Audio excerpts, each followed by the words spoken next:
The year is 2005.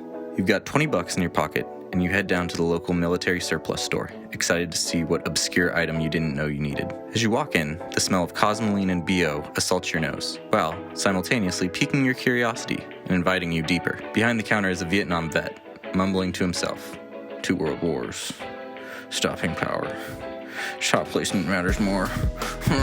As you make your way deeper into the store, you pass a gentleman of size sporting a brown fedora. As he pushes his face just inches away from the glass, his hot breath begins to fog the case containing katanas, karambits, and ninja stars. You suck in your gut, and you make your way past him, and that's when you see it. Like the briefcase from Pulp Fiction, the perfect piece of milsurp spills a warm glow over your face. Well, unfortunately, these days are over. You can find an Army-Navy store, but it'll just be filled with cheap imitations from China, mall ninja broadswords, and some pocket-laden 511 pants. Maybe these magical places with legitimate military surplus still exist in Fayetteville or Oceanside.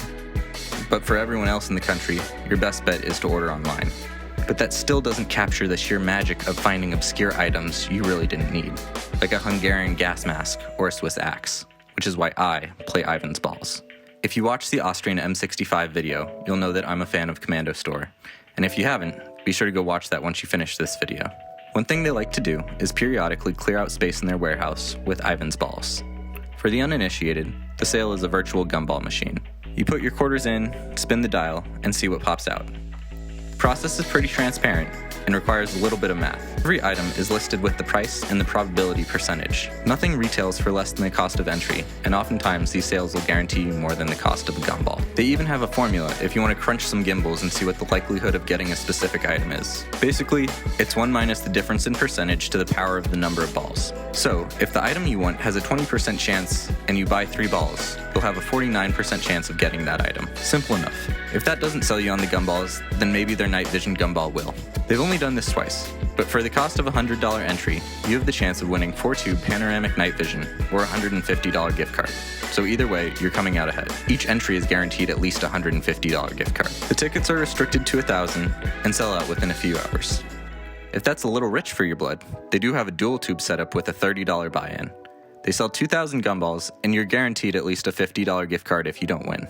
While the gumballs happen throughout the year, Commando Store's biggest sale is the week leading up to the 4th of July, and it usually includes a gumball. This is last year's, which might give you a look into how far behind my production schedule is. But taking a look at what's on offer, for your rarer items, you have South African pattern 83 and 84 chest rigs, a level 7 parka, a German pulley-side bomber jacket, a riot shield, a few high-dollar gift cards, and some other fun items. For the more common finds, you're most likely to get a TM62 landmine plush.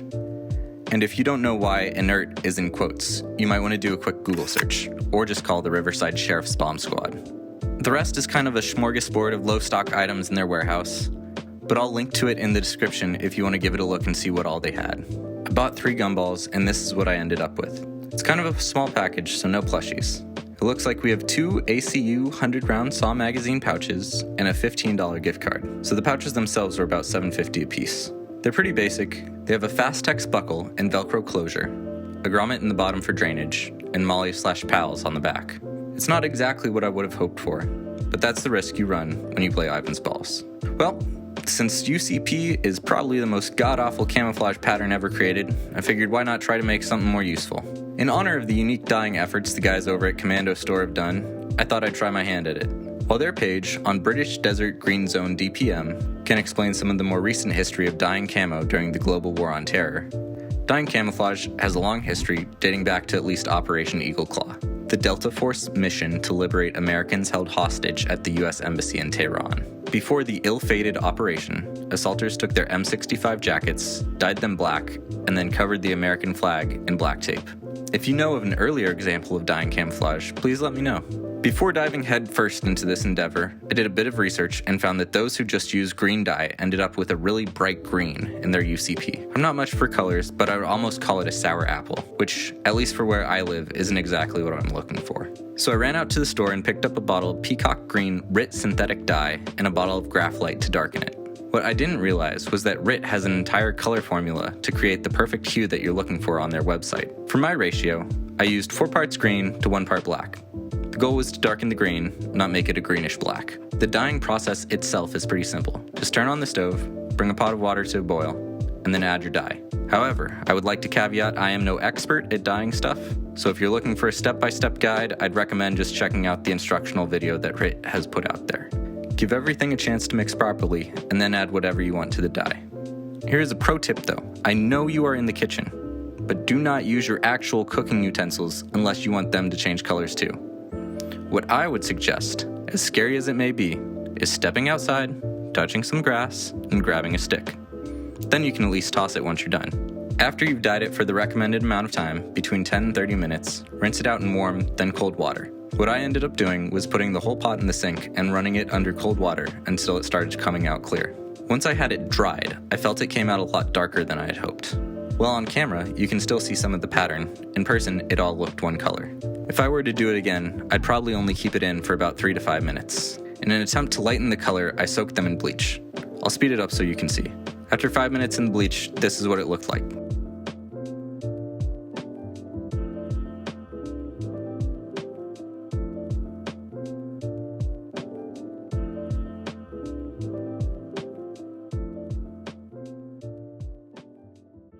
For me, it was still a little too dark, so I did another 5 minutes.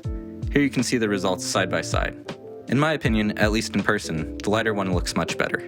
You can see the pixelation of the UCP much clearer, especially with the lighter tans in the pattern. It came out as what I would call a sort of alpine green, something that would be at home in Sierra Nevada or the Rockies, where you get that richer, darker green color in the conifer trees. To give you a sense of how it looks in context, here it is against the Austrian M65 field jacket in RAW 7013, and an LBT 6094 in multicam. If you're curious how the dyeing process affected the fabric in the IR spectrum, this is how it looks. In the background, you can see the Austrian jacket as a control. The camouflage looks pretty much the same as the undyed UCP pattern, but I will say the synthetic dye definitely glows a fair bit under the supplemental IR light. It's possible that it's not the dye, but the bleach itself that makes it glow. There's also a chance that before they were turned in, the pouches were washed with a detergent that uses optical brighteners. These are known to come off as reflective under IR light. The only reason I'm cautious about completely blaming the dye is because S2 Underground has a video of an overdyed Arctic's combat smock and Swedish Desert M90 that performed really well in IR testing. So now that I have 2 saw pouches that don't match any kit that I use, I've been trying to figure out what to do with them. They're perfect for holding your snack of choice, so I thought about trying to mount them on the side of my Alice pack. If you have a PVS 14, you could probably throw a Spiritus padded insert, or even make your own out of foam mat and use that as a night vision pouch. You'd probably be able to fit the mount in there too. What I think I'll end up doing with them is rigging them up to my dog's harness, throw in some dog food, water, a collapsible bowl, and maybe see if I can't get a roll of bags to feed out the bottom grommet. Give her a bit of sustainment on the longer hikes. Alright, well, if you stuck around this far, thanks for watching. If you want to do all the YouTube stuff, that'd be greatly appreciated. This is more just a fun video. If it wasn't your speed, don't worry, because I'm almost done with another one that's a bit more serious. Just a little teaser, it's looking at the history of torture across an empire. Anyways, don't forget to check out Commando Store's upcoming 4th of July sale for some cool finds. Otherwise, have a good one.